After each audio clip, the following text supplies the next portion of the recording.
Welcome back again. Ethical hacking essential পর্বে সকলকে স্বাগত জানাই। আজকে আমরা যে বিষয়টা নিয়ে কথা বলবো সেটা হচ্ছে লিনাক্স সিস্টেম আর্কিটেকচার সম্পর্কে। এর আগে আমরা ভিডিওতে দেখেছিলাম উইন্ডোজ সিস্টেম আর্কিটেকচার সম্পর্কে। যদি আপনি সেই ভিডিওটি না দেখে থাকেন তাহলে নিচে ডেসক্রিপশানে লিঙ্ক দেওয়া রয়েছে, সেখান থেকে আপনি দেখতে পারেন। তো এখানে আমরা যেটা জানার চেষ্টা করব যে আমাদের এই যে লিনাক্স যে সিস্টেমটা রয়েছে সেটা আমরা যখন ফাইল ওপেন করি বা কোনো ফাইল নিয়ে কাজ করি, সেটা কিভাবে আমাদের ইন্টারনালি কাজ করে এবং কিভাবে সেটা এক্সিকিউট হয় সে সম্পর্কে পুরো ডিটেলসে ইন ডেপথে নিয়ে আলোচনা করব। তো এগুলো কি শেখা কি জরুরি বা কেন আমরা এগুলো শিখবো, প্রথমে আসি।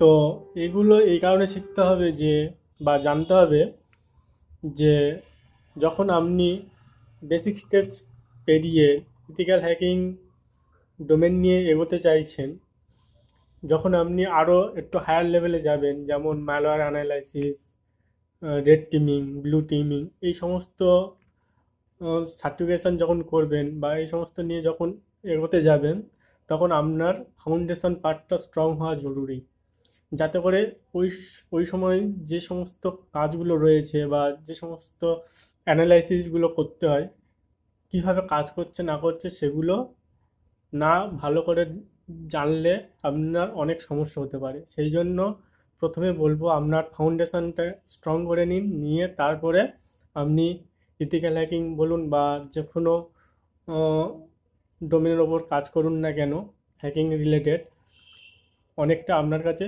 সহজ হয়ে যাবে। তো আমরা অনেক সময় কি করি, ফাউন্ডেশন পার্টটা স্ট্রং না করে গিয়ে আমরা সরাসরি ইথিক্যাল হ্যাকিংয়ের ভিতরে চলে যাই। ঠিক আছে? তো সেখানে গিয়ে অনেক সময় আমাদের মাথার উপর দিয়ে চলে যায়, অনেক সময় বুঝতে পারি না যে জিনিসটা কীভাবে কী কাজ করছে। আরও সব থেকে ভালো বলবো যে সব থেকে বেস্ট হয় যে যদি আপনি প্রোগ্রামিং জানেন, তাহলে আপনার জন্য অনেকটা হেল্পফুল হয়ে যাবে যে আপনার বাগ খোঁজার বা ম্যালওয়্যার ডেভেলপমেন্ট করা। ঠিক আছে? এইগুলো যদি আপনি প্রোগ্রামিং জানে আরও ভালো আপনার এনহ্যান্স হয়ে যাবে। তো এখানে আমরা একদম পুরো ডিটেলস ইন ডেপথ যাব যে কিভাবে এটা এক্সিকিউট হচ্ছে, কেন হচ্ছে। ঠিক আছে? এমনি হাওয়ায় হাওয়ায় বলবো না যে এটা ওপেন হলো, এই ফাইলটা ওপেন হলো, তারপরে আমরা যখন ফাইলটাকে কোনো কিছু রাইট করি সেটা সিপিইউতে গেল, গিয়ে ওটা আউটপুট, সরাসরি আউটপুট, এইভাবে আমরা শিখবো না। আমরা শিখবো একদম পুরো ডিটেলস ইন ডেপথে। তো তাই পুরো ভিডিওটা স্কিপ না করে পুরোটা দেখতে থাকো। তো আশা করি এখান থেকে আপনারা অনেক কিছু শিখতে পারবেন। তো চলো বেশি না কথা বলে ভিডিওটা স্টার্ট করা যাক। তো এখানে দেখো একটা পিকচার আছে, এটাই হচ্ছে আমরা আমাদের লিনাক্সের আর্কিটেকচার। এইভাবে আমরা এইভাবে কিন্তু লিনাক্স কাজ করে। ঠিক আছে? পুরো ডিটেলসে আমরা জানবো। ঠিক আছে?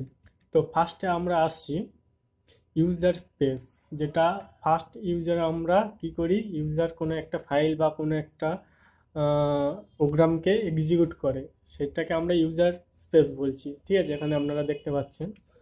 তো এখানে কি হয় না, এখানে user run an application or command in user space. এই ইউজার স্পেসে ইউজার কী করছে, কোনো একটা অ্যাপ্লিকেশান হোক, সেটা ফায়ারফক্স হতে পারে, যে কোনো অ্যাপ্লিকেশান আপনি এই ইউজার স্পেসে কী করছেন, প্রথমে রান করছেন। ঠিক আছে? তো সেটা আপনার জিওআই অ্যাপ্লিকেশন হতে পারে বা টার্মিনাল বেস অ্যাপ্লিকেশান হতে পারে। ঠিক আছে? আমরা অনেক সময় টুল নিয়ে কাজ করে থাকি, টার্মিনাল বেস সেই অ্যাপ্লিকেশানও হতে পারে।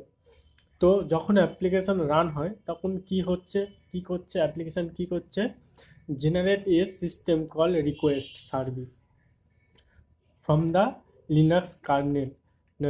লিনাক্স কার্নেলের থেকে কি করছে, একটা সিস্টেম কল। ঠিক আছে? সেই কলগুলো কি কি আমরা একটু পরে জানবো। সেই সিস্টেম কল জেনারেট করে। ঠিক আছে? এবারে সিস্টেম কলটা কি কি সিস্টেম কল হচ্ছে, যে এখানে আপনারা দেখতে পাচ্ছেন যে প্রত্যেক অ্যাপ্লিকেশন কি করছে, একটা সিস্টেম কল জেনারেট করছে। এবার সেই সিস্টেম কলগুলো কি কি সেগুলো জানবো। তো user request is converted into system call which is the interface between user application and the Linux kernel. তাহলে লিনাক্স কার্নেল থেকে ইউজার অ্যাপ্লিকেশনের মাঝে তাহলে একটা ওয়ে করে দিচ্ছে সিস্টেম কল, যেটা কিনা লিনাক্স কার্নেলের সাথে সরাসরিভাবে কমিউনিকেট করতে পারে। তাহলে লিনাক্স কার্নেল আর ইউজার স্পেসের মধ্যে একটা স্তর রয়েছে যেখানে সিস্টেম কল বলি, যেটা লিনাক্স কার্নেলের সাথে কমিউনিকেট করে। এই সিস্টেম কলগুলো কী কী, যেমন হচ্ছে কয়েকটা উদাহরণ দিয়েছি এখানে আমি। Fork, create a new process, execute EXEC, replace the process memory with a new programme.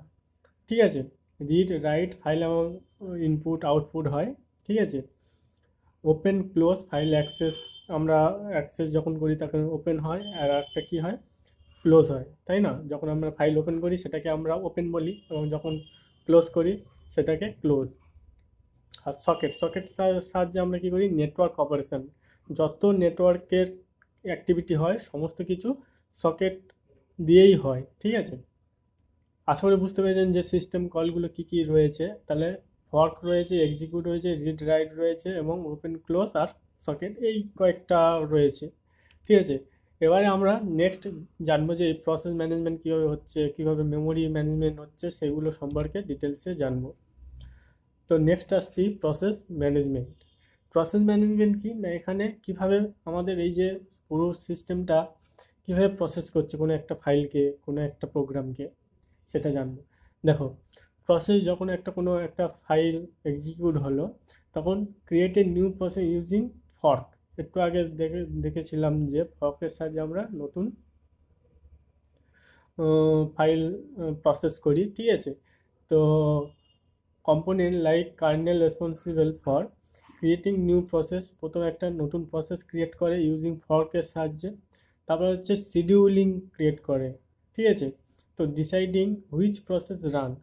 ঠিক আছে, তাহলে এখানে শিডিউলিংয়ের সাহায্যে কী হয়, যে কোন প্রসেসটা আগে রান হবে না হবে সেগুলো সব ডিসাইড হয়। ঠিক আছে, পরপর শিডিউলিং হয়। ঠিক আছে, তো শিডিউলিং পার্টে তারপরে রয়েছে a process control block is created. ঠিক আছে, process control block is created storing process detail, একটা ব্লক ক্রিয়েট হয়। ঠিক আছে, সেখানে কী কী স্টোর হয়, পিআইডি, তার স্টেট, তার প্রায়োরিটি, কোনটা হাই প্রায়োরিটি কোনটা লো প্রায়োরিটি, এবং স্টেট মানে কোন স্টেটে রয়েছে, মানে এটাকে এক্সিকিউট করতে হবে কি, কোনটাকে পরে এক্সিকিউট হবে, কোন স্টেটে রানিং স্টেজে রয়েছে কি না, বা এর ফিনিশড হয়ে গিয়েছে কি না, সেই স্টেটটা ক্রিয়েট করে, একটা পিআইডি নাম্বার ক্রিয়েট করে। ঠিক আছে, তারপরে রয়েছে managing process state, reading, running এবং ওয়েটিং এবং টার্মিনেট। কোনো একটা প্রসেস সেটা রেডি হয়েছে কি, রানিং অবস্থায় রয়েছে কি, ওয়েটিং অবস্থায় রয়েছে, বা টার্মিনেট হয়ে গিয়েছে কি না, সেটা ম্যানেজমেন্ট করে। এবার এর ডিটেলসে জানবো। প্রথমে আসছি শিডিউলিং। শিডিউলিংয়ে কী করে না, scheduling decided which process run next, মানে একটার পরে একটা প্রসেস যখন জমা হয় কোন প্রসেসটা এর পরে রান হবে সেটা হচ্ছে শিডিউলিং ডিসাইড করে। ঠিক আছে, তারপরে রয়েছে শিডিউলিং ডিসাইড করলে, এবং শিডিউলিং কীভাবে কাজ করে, কয়েকটি অ্যালগোরিদমের উপর কাজ করে। সেটা কি, যে কমপ্লিট ফেয়ার শিডিউলার, CFS, এটা হচ্ছে বাই ডিফল্ট লিনাক্স অ্যালগোরিদম যেটা শিডিউলিংয়ের কাজ করে। তারপর রয়েছে round robin, each process get a time slice, প্রত্যেকটা প্রসেস একটা টাইম নিয়ে থাকে। ঠিক আছে, তো প্রায়োরিটি শিডিউলিং, এবং কোনটাকে হাই প্রায়োরিটি রয়েছে, কোনটা হাই প্রায়োরিটি রয়েছে, সেইভাবে শিডিউলিং করা থাকে, সেই অ্যালগোরিদমের উপর কিন্তু কাজ করে। ঠিক আছে, আশা করি শিডিউলিং ব্যাপারটা পুরোটা আপনারা বুঝতে পেরেছেন। আর যদি কোনো বোঝার অসুবিধা হয় তাহলে একবার দেখা হয়ে গেলে আবার ফের পুনরায় ভিডিওটি দেখুন, তাহলে আশা করি বুঝতে পারবেন। আর নিচে কমেন্ট সেকশানে কমেন্ট করুন যেটা আপনার অসুবিধা বা প্রবলেম বুঝতে পারছেন না, পরে আমি নেক্সট কোনো একটা ভিডিওতে সেটা নিয়ে আলোচনা করব। তো নেক্সট আমরা জানবো সিপিইউ এক্সিকিউশন, কনটেক্সট সুইচিং। ঠিক আছে, সিপিইউ যখন এক্সিকিউশন করে সেটা কীভাবে করে, kernel does not directly call the CPU. Kernel কখনো ডাইরেক্টভাবে সিপিইউতে কল করতে পারে না। ঠিক আছে, instant the scheduler load the process context into the CPU register. CPU register আমরা আমাদের মাদারবোর্ডে দেখতে পাই, সেই রেজিস্টারের মাধ্যমে কিন্তু সিপিইউতে গিয়ে এই সমস্ত কল বা প্রসেসগুলো হয়। ঠিক আছে, the CPU execute the process for fixed time slice. ঠিক আছে, তাহলে CPU execute the process fixed time slice মানে কয়েক টাইম, যে টাইমটা ফিক্সড করা হয়েছে সেই টাইমটা পেরোলেই তারপরে কিন্তু সিপিইউ এক্সিকিউট হয়। If the time slice expire or process wait for input output, যদি কোনো একটা প্রসেস করার জন্য যে টাইম স্লাইস ক্রিয়েট হয়েছিল সেটা যদি এক্সপায়ার হয়ে যায় কোনো ইনপুট বা আউটপুটের জন্য, সেটা কনটেক্সটটা কী হয়, সেভ হয়ে থাকে এবং নেক্সট যে পার্ট রয়েছে, নেক্সট যে প্রসেসটা রয়েছে সেটা কিন্তু স্টার্ট হয়ে যায়। ঠিক আছে, and the CPU switches to another process, next process কিন্তু স্টার্ট মানে শুরু করে দেয় নেক্সট প্রসেসটা। এবারে আমরা জানবো প্রসেস স্টেট বা লাইফ সাইকেল সম্পর্কে। যখন একটা নতুন প্রসেস দিয়ে স্টার্ট হয় তখন সেটা কীভাবে স্টার্ট হয়, প্রথমে আসবে নিউ প্রসেস ক্রিয়েটেড হবে, তারপরে হচ্ছে ready waiting for CPU execution, মানে সিপিইউ এক্সিকিউশনের জন্য রেডি হবে, তারপরে রানিং হবে যে CPU is executing the process, বা যদি কোনো ওয়েটিং হয় যে ইনপুটের জন্য ওয়েটিং করছে, ঠিক আছে, সেটা সেভ হয়ে থাকবে এবং সেটা নেক্সট প্রসেসের নেক্সট যে প্রসেস রয়েছে সেই প্রসেসটাকে রান করবে এবং লাস্ট হচ্ছে টার্মিনেট করে দেবে প্রসেসটাকে কমপ্লিট বলে। ঠিক আছে, এইভাবে কিন্তু আমাদের সিপিইউর প্রসেস লাইফ সাইকেল কিন্তু চলে। এবারে আসছি কনটেক্সট সুইচিং যদি এফিসিয়েন্ট সিপিইউ ইউজ হয়। ঠিক আছে, if a process wait for input output or it time slice end, যদি ইনপুট আউটপুটের জন্য কোনো একটা প্রসেস ওয়েট করে বা স্লাইস টাইম যদি শেষ হয়ে যায়, ঠিক আছে, the CPU switch to another process, একটু আগে যেটা বলছিলাম যে যদি ইনপুট আউটপুটের জন্য ওয়েট করে সে অন্য প্রসেস, সিপিইউতে কখনো তো একটা প্রসেস নিয়ে কাজ করে না, তাই না, এছাড়া আরও অনেক প্রসেস রয়েছে, সেই প্রসেসটাকে নিয়ে কাজ করে। ঠিক আছে, তো সেটা কীভাবে হয়, save the current process state এবং load the next process state, যদি ওটা ইনপুট নিয়ে ওয়েট করে সেটা আবার ফের পরে রিসাম এক্সিকিউশনে কনভার্ট হয়ে আবার ফের ওই প্রসেসটাকে রান করে। ঠিক আছে, এইভাবে কিন্তু আমাদের সিপিইউ কাজ করে। তো আর একটা ওভারভিউ দেখে নিই যে সিপিইউ কীভাবে কাজ করছে। তাহলে প্রসেস ক্রিয়েট হচ্ছে অ্যান্ড রেডি প্রসেস কিউর মধ্যে স্টোর হচ্ছে। কিউ শব্দটা অনেকের একটু ডিফিকাল্ট লাগতে পারে, যারা প্রোগ্রামিং জানে তারা কিউ সম্পর্কে আইডিয়া রয়েছে, যে কোনো একটা পরপর প্রসেসটাকে এক জায়গায় স্ট্যাক করে রাখাকে সেটাই হচ্ছে কিউ। ঠিক আছে, তো মানে পরপর প্রোগ্রামগুলো স্ট্যাক করে রাখে এক একটা এক্সিকিউট করার জন্য, সেটাই হচ্ছে কিউ। শিডিউলার রিক্স পিক্স প্রসেস ডিসাইড যে এক্সিকিউশন অর্ডার, মানে কোনটার পরে কোনটা যাবে। Context switching load process into CPU, তারপরে CPU execution run process instruction, যেভাবে ইনস্ট্রাকশন রয়েছে সেইভাবে প্রসেস হবে।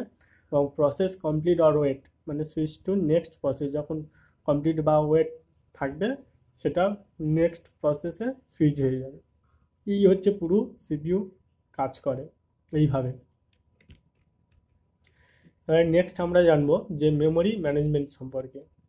যখন আমরা কোনো একটা ফাইল বা কোনো একটা প্রোগ্রাম কাজ করে, শুধুমাত্র সিপিইউ একাই কাজ করে না, তার সাথে সাথে মেমোরি কাজ করে, ফাইল সিস্টেমও কাজ করে, নেটওয়ার্কও তার সাথে সাথে কাজ করে যদি নেটওয়ার্ক রিলেটেড কোনো ফাংশনালিটি থেকে থাকে। তো তার সাথে আমরা মেমোরি ম্যানেজমেন্ট সম্পর্কে জানবো, যে মেমোরি আমরা যখন ফাইল ওপেন হচ্ছে মেমোরি কীভাবে ম্যানেজমেন্ট হচ্ছে, ডাইরেক্ট কি মেমোরি র্যামের থেকে কল করে নিচ্ছে বা কীভাবে কি এটা হচ্ছে, কার্নেল কীভাবে মেমোরিটাকে ম্যানেজমেন্ট করছে সেটা আমরা জানব। তো ফার্স্ট আসছি প্রসেস রিকোয়েস্ট মেমোরি ফ্রম কোথা থেকে, ইউজার স্পেস থেকে রিকোয়েস্ট পাঠায়। যখন একটা অ্যাপ্লিকেশান ওপেন হচ্ছে তখন মেমোরি তো অবশ্যই অ্যাক্সেস হচ্ছে, তা নাহলে অ্যাপ্লিকেশান ওপেন হবেই না, তাই না? তো a process request memory using system call like malloc, ঠিক আছে, যেটা কিনা মেমোরি অ্যালোকেশন ইন সি। সির জন্য মেমোরি অ্যালোকেশনের জন্য আমরা ম্যালককে সিস্টেম কল হিসাবে জানি। তো আর একটা রয়েছে বিআরকে এম ম্যাপ, ঠিক আছে, use internally by the kernel, the process does not directly access RAM. মানে এই যে প্রসেসটা হবে, এই প্রসেস কিন্তু ডাইরেক্টভাবে র্যাম অ্যাক্সেস করে না। এটা কয়েকটা ওয়ে রয়েছে অ্যাক্সেস করার জন্য। সেটা কি কি কি আছে, যখন একটা মেমোরি রিকোয়েস্ট করে তখন একটা ভার্চুয়াল মেমোরি ক্রিয়েট করে, ঠিক আছে, কার্নেলের সাথে ইন্টারাক্ট বা র্যামের সাথে ইন্টারাক্ট করার জন্য ভার্চুয়াল মেমোরি ক্রিয়েট হয়। The kernel map memory address using a virtual memory system.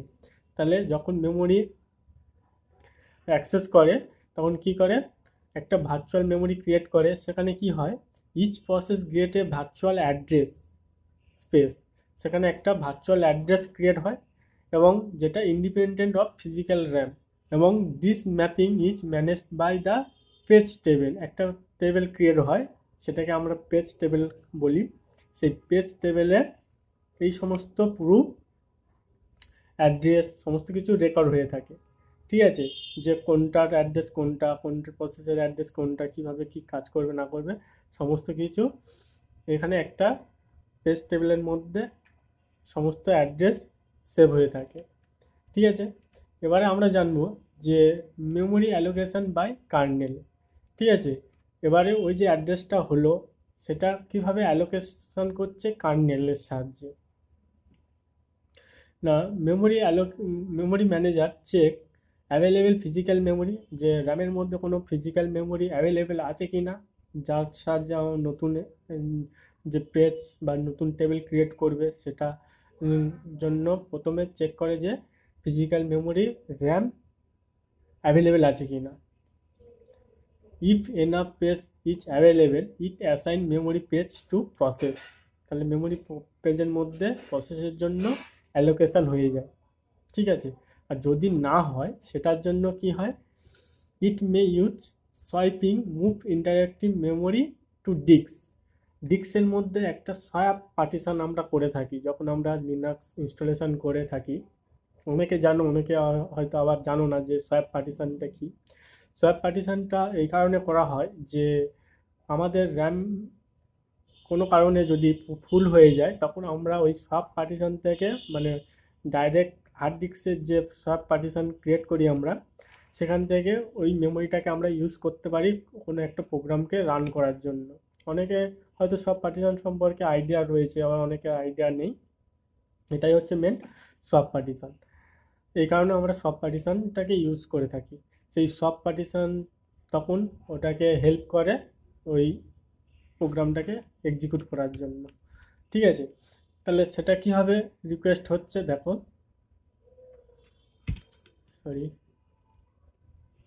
সেটা কীভাবে হয়, সিপিইউ এবং র্যাম ইন্টারাকশন কীভাবে হচ্ছে না, the CPU does not directly access RAM, instead the memory management unit translate virtual address to physical address, ঠিক আছে। তাহলে ভার্চুয়াল অ্যাড্রেস থেকে কি করে আবার ফিজিক্যাল অ্যাড্রেসে কনভার্ট করে। মেমোরি ম্যানেজমেন্ট ইউনিট কি করছে, ভার্চুয়াল অ্যাড্রেসটাকে আবার ফিজিক্যাল অ্যাড্রেসে কনভার্ট করছে। The CPU cache frequently use memory page to improve speed, মানে CPU cache frequently use memory page to improve স্পিডটাকে ইমপ্রুভ করার জন্য মেমোরি পেজ থেকে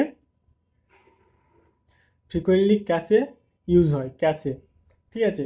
ক্যাশে মানে যে কোনো একটা ফাইল যখন ওপেন হয় সেটা সবসময় চেক করবে যে ক্যাশে ফার্স্ট চেক করে, ক্যাশে যে ফার্স্টটা এই ফাইলটা একবার আগে ওপেন হয়েছে কিনা বা এর কোনো ক্যাশে রয়েছে কিনা সেটা সবসময় আগে ক্যাশেটাকে চেক করে। যদি না হয়ে থাকে তখন আলাদাভাবে ডাইরেক্ট তখন হার্ড ডিস্ক থেকে নিয়ে আসে।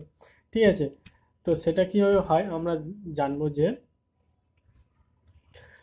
Page fault handling, if memory is not available, তাহলে if a process access memory that is not RAM a page fault occur, যদি একটা র্যামের মধ্যে যদি না থাকে বা কোনো একটা প্রবলেম হয় পেজ ফল্টে, তখন কার্নেল কী করে না load require memory from swap disk, update page table. সব স্পেসের যে ডিস্কের যে সব পেজ রয়েছে, স্পেস রয়েছে, সেখান থেকে আপডেট, সেখান থেকে জায়গা নিচ্ছে, মেমোরি নিচ্ছে নিয়ে এবং পেজের টেবিলটাকে আপডেট করছে। This prevent direct RAM access and ensure efficient memory uses. এটা কী করছে, মেমোরি ইউজেসটাকে এফিসিয়েন্ট করে দিচ্ছে। ঠিক আছে, তো এবারে জানবো যে যদি র্যাম ফুল হয়ে সোয়াপিংয়ে হয় তখন সেখানে কি হয়। যদি if RAM is full, Linux move interact page to swap page on the hard disk, when needed swap page are reloaded into RAM. যখন সোয়াপ পেজ, যখন এই হার্ড ডিস্কটাকে ইউজ করছে তখন সোয়াপ পেজ আবার রিলোড হয়ে গিয়ে আবার ফের র্যামের মধ্যে চলে যাচ্ছে। ঠিক আছে, তারপরে swapping help run large application on limited RAM. Swapping কী করছে, লার্জ অ্যাপ্লিকেশনটাকে রান করতে সাহায্য করছে। ঠিক আছে, তো এবারে আমরা নেক্সট জানবো যে ফাইল সিস্টেম ম্যানেজমেন্ট। যে আমরা এই যে যত রকম প্রোগ্রাম ওপেন করি, তো একটা নির্দিষ্ট একটা ফাইল সিস্টেমের সাহায্যে কিন্তু প্রোগ্রামটাকে ওপেন করি বা স্টোর করে থাকি কোনো একটা ফাইল, বা আমাদের এই সমস্ত যে ফাইল স্টোর হয়ে আছে কোনো একটা ফাইল সিস্টেমের সাহায্যে কিন্তু স্টোর হয়ে আছে। ঠিক আছে, সেটা কি, যে প্রসেস রিকোয়েস্টে ফাইল ইউজার পেজ, প্রথম যদি কোনো ফাইল ইউজার পেজ থেকে রিকোয়েস্ট হয় তাহলে প্রসেস ওয়ান টু রিড এবং রাইট ফাইল, তাহলে রিড এবং রাইটের জন্য ওই ফাইলটাকে রিকোয়েস্ট করবে। ঠিক আছে, সেটা কীভাবে করছে না ইট call system function like open, read, right, close. ঠিক আছে, ওপেন কী হচ্ছে, ফাইল, এই ফাইলটা ওপেন হচ্ছে। রিড কী হয়, এফডি ক্রিয়েট হয় যখন আমরা রিড করি কোনো একটা ফাইলটাকে, তখন কি কি ক্রিয়েট হচ্ছে না এফডি হচ্ছে, বাফার হচ্ছে এবং তার ফাইলের সাইজটাকে স্টোর হচ্ছে। রিড দ্য ফাইল কন্টেন্টের জন্য। যদি আমরা রাইট করি তখন এফডি হচ্ছে, বাফার হচ্ছে এবং সাইজ, রাইট টু ফাইল, এবং ক্লোজ হচ্ছে ক্লোজ এফডি, তো ক্লোজ দ্য ফাইল। এবারে আপনাদের মনে প্রশ্ন হতে পারে যে এই এফডিটা কি, জিনিসটা কি, যে এফডিটা হচ্ছে ফাইল ডেসক্রিপ্টর। ঠিক আছে, এফডিটা কি করছে, একটা ইউনিক আইডেন্টিফায়ার ইন্টারফেস ক্রিয়েট করে, যেখানে প্রত্যেকটা ফাইলের জন্য একটা ইউনিক আইডেন্টিটি ক্রিয়েট করে। ঠিক আছে, যে এই ফাইলটার কাজ যেন ওই ফাইল অন্য ফাইলে গিয়ে ইন্টারাকশান না হয়। যদি আমি হয়তো এই ফাইলটাকে ক্লোজ করতে যাচ্ছি, তো সেটা না হয়ে অন্য ফাইলটা ক্লোজ হয়ে গেল। ঠিক আছে, সেটার জন্য মানে প্রত্যেকটা ফাইলের জন্য একটা ইউনিক আইডেন্টিফিকেশান ক্রিয়েট করে। ঠিক আছে, এবারে যখন এই যে বাফারটা ক্রিয়েট হয়, কেন ক্রিয়েট হয়, বাফারটা বা কী কাজে লাগে, এই বাফারটা হচ্ছে যে ফাইলের মধ্যে যে ডাটা রয়েছে সেই বাফারের মধ্যে গিয়ে স্টোর হয়। আর সাইজটা তো রয়েছে, যে ফাইলের সাইজটাও রয়েছে, যে ফাইলে যদি কোনো ডাটা থাকে সেই ডাটার সাইজটা কত, সেই জন্য আমরা এই সাইজটা ইউজ করে থাকি। ঠিক আছে, যারা প্রোগ্রামিং জানো তারা অবশ্যই জানবে যে রিড, রাইট, ক্লোজ কীভাবে কী কাজ করে না করে। This process does not directly access the hard disk, instead it use system call to communicate with kernel. তাহলে এই যে প্রসেসটা রয়েছে ডাইরেক্টলিভাবে হার্ড ডিস্কের সাহায্যে কমিউনিকেট করে না, যতক্ষণ না কমিউনিকেট উইথ কার্নেলের সাথে যতক্ষণ না কমিউনিকেট হচ্ছে ততক্ষণ ডাইরেক্টভাবে আমরা হার্ড ডিস্ক থেকে এটা অ্যাক্সেস করতে পারি না। সেটা কীভাবে হচ্ছে না সিস্টেম কল টু কার্নেল, যে ফাইল সিস্টেম লেয়ার। ঠিক আছে, এই যে ফাইল সিস্টেম একটা লেয়ার ক্রিয়েট করে, সেই লেয়ারের সাহায্যে কিন্তু আমরা ফাইলটাকে অ্যাক্সেস করতে পারি। ফার্স্ট কি করে চেক না, ফাইলের পারমিশন চেক করা হয় যে কোন ফাইলের পারমিশন কি রয়েছে না রয়েছে। যে ফাইলের পারমিশন রিড, রাইট এবং এক্সিকিউট থাকে আমরা জানি সকলে, এবং যখন চেক হয়ে গেল যে ফাইলের পারমিশন কি রয়েছে সেইভাবে কিন্তু আমাদের কাজ হয়। তারপরে চেক হয় কি ফাইলের সিস্টেম টাইপ। এই যে আমরা যে উইন্ডোজ ইউজ করে থাকি, এই যে ফাইল সিস্টেম বা আমরা ফাইলটাকে স্টোর করে রাখছি আমাদের হার্ড ডিস্কে, এর একটা সিস্টেমের টাইপ রয়েছে। লিনাক্সের বেশিরভাগ ইউজ হয় ext4, আরও বিভিন্ন রকমের ফাইল টাইপ রয়েছে। এগুলো নিয়ে আমরা ডিটেলসে পরপর যে ভিডিওগুলো আসবে সেখানে গিয়ে আলোচনা করব। NTFS টাইপ রয়েছে, XFS টাইপ রয়েছে, ঠিক আছে, এই সমস্ত ফাইলের টাইপ রয়েছে। এবারে আরেকটা রয়েছে ক্যাশে অ্যাভেলেবিলিটি, ঠিক আছে, to avoid direct disk access. Cache অ্যাভেলেবিলিটির সাহায্যে আমরা কি করি যে আগে থেকেই এই কোনো প্রোগ্রাম বা এর রিলেটেড বা এর সাপোর্টেড কোনো প্রোগ্রাম আগে থেকে কোনো ক্যাশেতে স্টোর হয়ে রয়েছে কি না সেটা কি করে এক্সিকিউশনে হেল্প করে, যে তাড়াতাড়ি এক্সিকিউট হওয়ার জন্য, ঠিক আছে। তো নেক্সট আসছি যে চেকিং ইন পেজ ক্যাশে। একটু আগে যেটা বলছিলাম যে ক্যাশে কি করে। Before access hard disk, Linux first check page cache in RAM, যেটা আগে র্যামে ক্রিয়েট হয়েছিল page cache, page cache in RAM, যে if the request file data is already cache, first access and return data in from RAM. If data is not cache, the system process to disk access. যখন ক্যাশেতে যখন না পাবে তখন কি করবে, ডিস্কের থেকে অ্যাক্সেস নেওয়া শুরু করবে ওই ডাটাটা। এবারে যখন অ্যাক্সেসিং দ্য হার্ড ডিস্ক, যখন হার্ড ডিস্ক থেকে অ্যাক্সেস করবে ডাটাটা, তখন কি হয়, যদি রিকোয়েস্ট করে তখন if the file is not in RAM, আমরা জানি যে যখন কোনো একটা ফাইল রান হয় তখন আমরা জানি যে র্যামের মধ্যে সেই ফাইলের ডাটাটা গিয়ে টেম্পোরারিভাবে স্টোর হয়ে থাকে, ঠিক আছে। যদি ইনকেস কারণে কোনো কারণে যদি ডাটা না পায় তখন সেখানে কি হয়, issue a disk input output request to the block IO layer. IO লেয়ারে মানে ইনপুট আউটপুটের জন্য ইস্যু হতে পারে। The disk scheduler optimize the request to minimize delay হতে পারে, ঠিক আছে।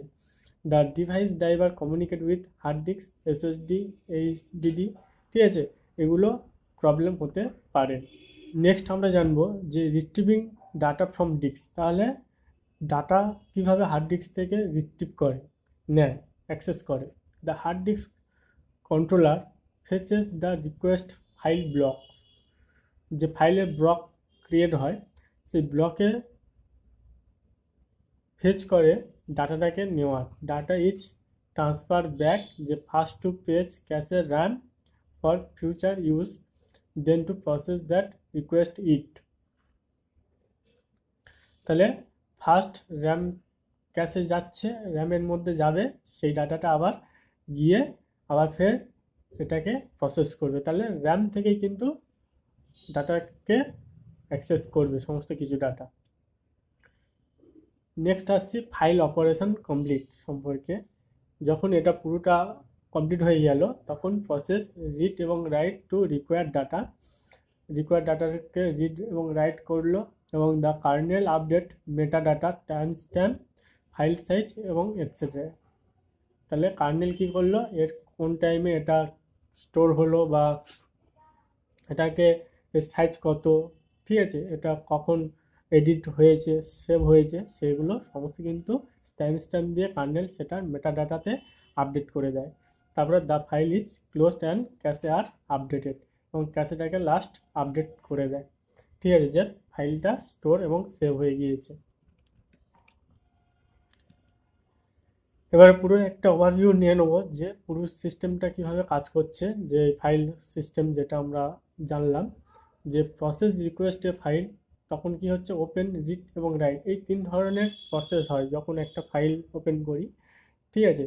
তখন রিড, ওপেন, রিড এবং রাইট এবং ক্লোজ,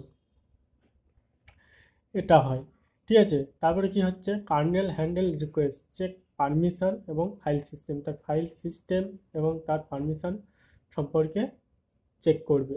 তারপরে page cache check RAM, if data is available return instantly, র্যামের চেক হয় যে ডাটা যদি অ্যাভেলেবেল থাকে তখন ডাইরেক্ট ইনস্ট্যান্টলি পাঠিয়ে দাও, যদি না থেকে থাকে তখন আবার ফের গিয়ে হার্ড ডিস্ক থেকে নিয়ে ওটাকে আবার ফের র্যামের মধ্যে স্টোর করে সেটা আবার প্রসেসের জন্য পাঠিয়ে দেয়। তারপর ডাটা রিট্রিভ এবং cache load RAM for faster future access, process use the data এবং complete the file operation, process uses the data complete file এবং ডাটাটাকে প্রসেস করে ফাইলের অপারেশনটাকে কমপ্লিট করে। নেক্সট আমরা জানবো ডিভাইস ড্রাইভার, যে ডিভাইস ড্রাইভার কীভাবে আমাদের হেল্প করে বা ডিভাইস ড্রাইভার কীভাবে কাজ করে। এবার আমরা জানি, অনেক সকলেই জানি এটা ডিভাইস ড্রাইভার কেন ইউজ করা হয়, যে ডিভাইসটা কীভাবে কী কাজ করে না করে তার সম্পর্কে জানার জন্য আমরা ডিভাইস ড্রাইভার ইউজ করে থাকি। আগেকার দিনে ইথারনেটের জন্য যে আমাদের ইন্টারনেট চলছে সেই তার জন্য আমরা কিন্তু আলাদা করে ইথারনেট কার্ড বা ইথারনেট ড্রাইভার আমরা ইউজ করে থাকি, বা সাউন্ড ড্রাইভার ইউজ করে থাকি, যে সাউন্ডটাকে আউটপুট শোনার জন্য, আউটপুট করার জন্য।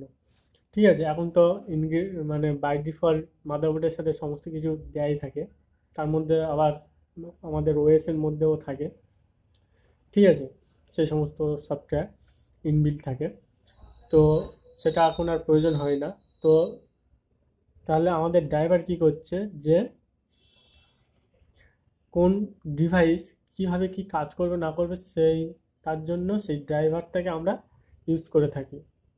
যদি ড্রাইভার যদি না ইউজ করে থাকি তাহলে সিস্টেম জানতে পারবে না যে কোন ডিভাইস বা কোনটা কীভাবে কাজ করবে।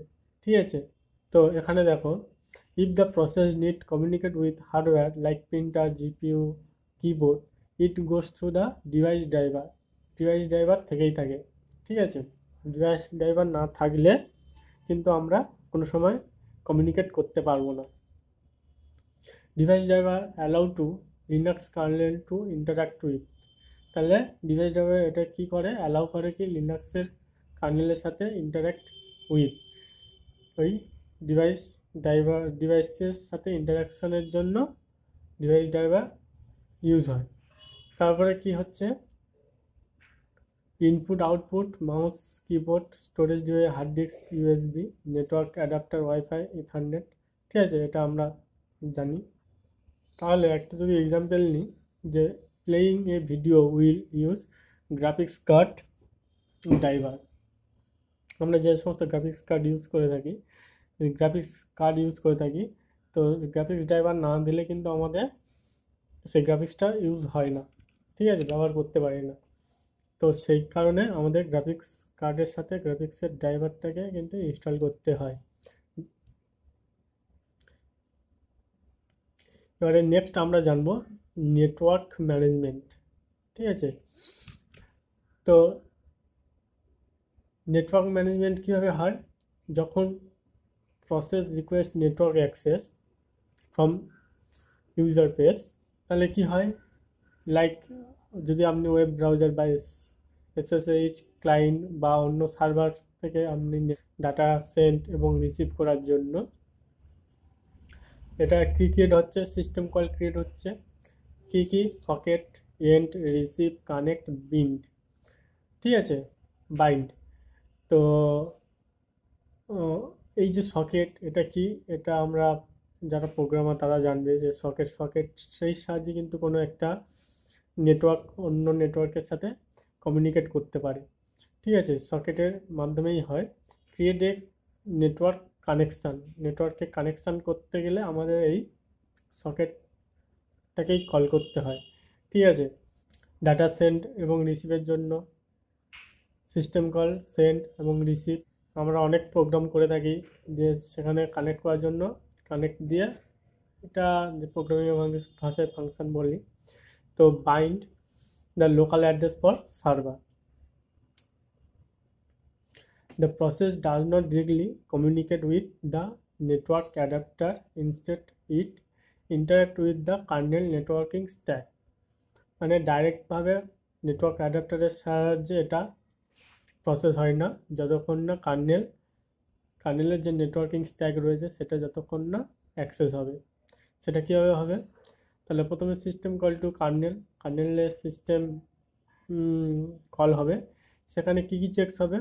ফার্স্ট চেক হবে রাউটিং টেবিল। এই রাউটিং টেবিল কি বা এই টিসিপি ইউডিপি কি এগুলো সম্পর্কে আমি ডিটেলস আলোচনা করব নেক্সট পরপর যে ভিডিও আসবে সেখানে। তো রাউটিং টেবিল রয়েছে, determine where to send the data. Routing টেবিলের সাহায্যে কোনো একটা ডাটা কোন আইপিতে গিয়ে পাঠাতে হবে বা কোনো একটা আইপি সেই ডাটাটা পাঠাচ্ছে সেটাকে রাউটিং টেবিলের সাহায্যে কিন্তু মেনটেন করা হয়, যে কে পাঠালো না পাঠালো বা কাকে দিতে হবে পাঠাতে হবে কোন আইপিতে পাঠাতে হবে সেটা রাউটিং টেবিলের সাহায্যে আমরা মেনটেন করে থাকি। তো ফায়ারওয়াল রুল রয়েছে যে application security checks, IP table, NF tables, ঠিক আছে। তো রুল রয়েছে, নেটওয়ার্কিং প্রোটোকল রয়েছে, টিসিপি কমিউনিকেশন হচ্ছে কি ইউডিপি হচ্ছে কি আইসিএমপি হচ্ছে, সেগুলো প্রোটোকল চেক করে এবং ডাটাটাকে এনক্যাপসুলেট করে তারপরে আমাদেরকে ডাটাকে ভিজিবল করে। এবারে আমরা আসছি ডাটা এনক্যাপসুলেশন, যে অ্যাডিটিং হেডার। যখন নেটওয়ার্কে কোনো একটা ফাইল স্ট্যাক প্রসেস হয় তখন অ্যাডেড টিসিপি আর ইউডিপি হেডার কোনো একটা ডাটার সাথে তার টিসিপি এবং ইউডিপি হেডার অ্যাডেড হয়ে যায় কোথায়? ট্রান্সপোর্ট লেয়ারে। এবং সেটা কোথায় যায়? ট্রান্সপোর্ট লেয়ার থেকে যারা ওএসআই মডেল জানো তাদের বোঝার সুবিধা হবে। তো ওএসআই মডেল জানবো আমরা নেক্সট ভিডিওতে, জানবো সমস্ত কিছু জানবো যখন নেটওয়ার্কিং সেকশন আসবে। অ্যাডস অ্যান্ড আইপি হেডার, সেখানে রয়েছে কি নেটওয়ার্ক, তো সেখানে আইপিটাকে অ্যাসাইন হয় যে নেটওয়ার্ক লেয়ারে। তো ads and ethernet header, data link লেয়ারে ইথারনেট হেডারটা অ্যাড হয়। তাহলে data is now network packet ready to send, তাহলে ডাটা সেন্ড করার জন্য এখন রেডি। এবারে নেটওয়ার্ক অ্যাডাপ্টার কি করছে না, kernel hands over the packet to the network driver. যেমন ডিভাইসের যে নেটওয়ার্ক ইথারনেট ড্রাইভার রয়েছে সেইখানে যাবে, গিয়ে translate packet into low level interaction for the network adapter network interface card. তাহলে সেটা লো লেভেল ইনস্ট্রাকশানে প্যাকেটটাকে ট্রান্সলেট করে সেটাকে পাঠিয়ে দেবে, ঠিক আছে। তো এবারে নেটওয়ার্ক অ্যাডাপ্টার কি ডাটাটাকে সেন্ড করবে কীভাবে? The NIC network interface card convert packet into electrical signal wire two radio or radio waves. যদি আমরা ওয়াইফাই ইউজ করি তখন সেটা রেডিও ওয়েভসের সাহায্যে সেই ডাটাটাকে পাঠিয়ে দেবে। তাহলে এনআইসি কী করছে, সেটা প্যাকেটটাকে কী করছে, ইলেকট্রিক সিগন্যালে কনভার্ট করছে। যদি ওয়াইফাই হয় তখন রেডিও ওয়েভসের সাহায্যে কনভার্ট করে সেটা ফরওয়ার্ড করছে। কার সাহায্যে ফরওয়ার্ড করছে? সুইচ অথবা রাউটারের সাহায্যে। যদি লোকাল নেটওয়ার্ক থাকে তাহলে সুইচ বা রাউটার, যদি মডাম হয় যা ওয়ান বা ইন্টারনেট বা ওয়াইফাই হয় সেটা ওয়াইফাইয়ের সাহায্যে রেডিও ফ্রিকোয়েন্সির সাহায্যে পাঠাচ্ছে। এবারে ডাটা রিসিভ কীভাবে করবে, যা if network adapter receive incoming data তখন কি হচ্ছে, NIC forward to packet to device driver. দেখো এখানে যে ডিভাইস ড্রাইভার রয়েছে সেই ডিভাইস ড্রাইভারটা কী কাজ করছে, তখন এনআইসি যে প্যাকেটটা পেলো সেটা ডিভাইস ড্রাইভারের কাছে কি ফরওয়ার্ড করে দিচ্ছে। Device driver pass it to the kernel networking stack, যে কার্নেলের যে নেটওয়ার্কিং স্ট্যাক রয়েছে যেটা আমরা একটু আগে জানলাম, সেই নেটওয়ার্ক স্ট্যাকের কাছে পাঠিয়ে দিচ্ছে এবং দ্য কার্নেল রিমুভ হেডার এবং deliver the data to process. এবং কার্নেল সেটার হেডারটাকে রিমুভ করে দিচ্ছে, যে একটু আগে আমরা যেটা হেডারগুলো জানলাম, ঠিক আছে, সেই হেডারটা রিমুভ করে দিচ্ছে, ঠিক আছে। IP header, TCP header, UDP header যে জানলাম সেই হেডারটাকে রিমুভ করে দিচ্ছে, দিয়ে সেটা ডাটাটাকে প্রসেস করছে। এবারে যদি আমরা পুরো সিমুলেশনটা, পুরো একটা ওভারভিউ নিয়ে নিই যে জিনিসটা কেমন কি হচ্ছে। না, process request network access use socket end and receive send receive network kernel networking stack process and route the request added header TCP ethernet IP। তো হেডারটাকে অ্যাড হচ্ছে এবং ডাটা এনক্যাপসুলেশন হচ্ছে, পুরো ডাটা এনক্যাপসুলেশন হচ্ছে, এবং networking driver handle to packet convert into hardware command, hardware convert করে দিচ্ছে, এবং net adapter send data via signal, আর যদি ওয়াইফাই হচ্ছে সেটা রেডিও সিগন্যালে কনভার্ট করে দিচ্ছে। আর যদি রিসিভ হয় তখন ইনকামিং ডাটা প্রসেসটাকে ডাটাটাকে রিসিভ করছে, করে সেটা আবার ড্রাইভারের সাহায্যে সেটা প্রসেসের জন্য ডাটাটাকে পাঠিয়ে দিচ্ছে। দিয়ে এইভাবে আমরা নেটওয়ার্কের সাহায্যে ডাটাটা অ্যাক্সেস, রিসিভ এবং ট্রান্সফার করতে পারি। তো আশা করি পুরো জিনিসটা পুরোপুরি ক্লিয়ার হয়েছে যে কীভাবে আমাদের লিনাক্স কার্নেল বা লিনাক্স সিস্টেম আর্কিটেকচার কীভাবে কাজ করে। যদি কোনো প্রবলেম হয়ে থাকে নিচে কমেন্ট সেকশানে কমেন্ট করুন। তো থ্যাংক ইউ এতদূর পর্যন্ত দেখার জন্য। যদি চ্যানেল নতুন হয়ে থাকে অবশ্যই সাবস্ক্রাইব করবেন এবং পাশে থাকা বেল আইকনটি অবশ্যই প্রেস করবেন। আর আপনার বন্ধুদের সাথে শেয়ার করুন এইরকম, যাতে করে আপনার বন্ধু ও এই ধরনের বিষয়গুলো অবগত হয় যারা ইন্টারেস্টেড রয়েছে। তো thank you, thanks for watching this video.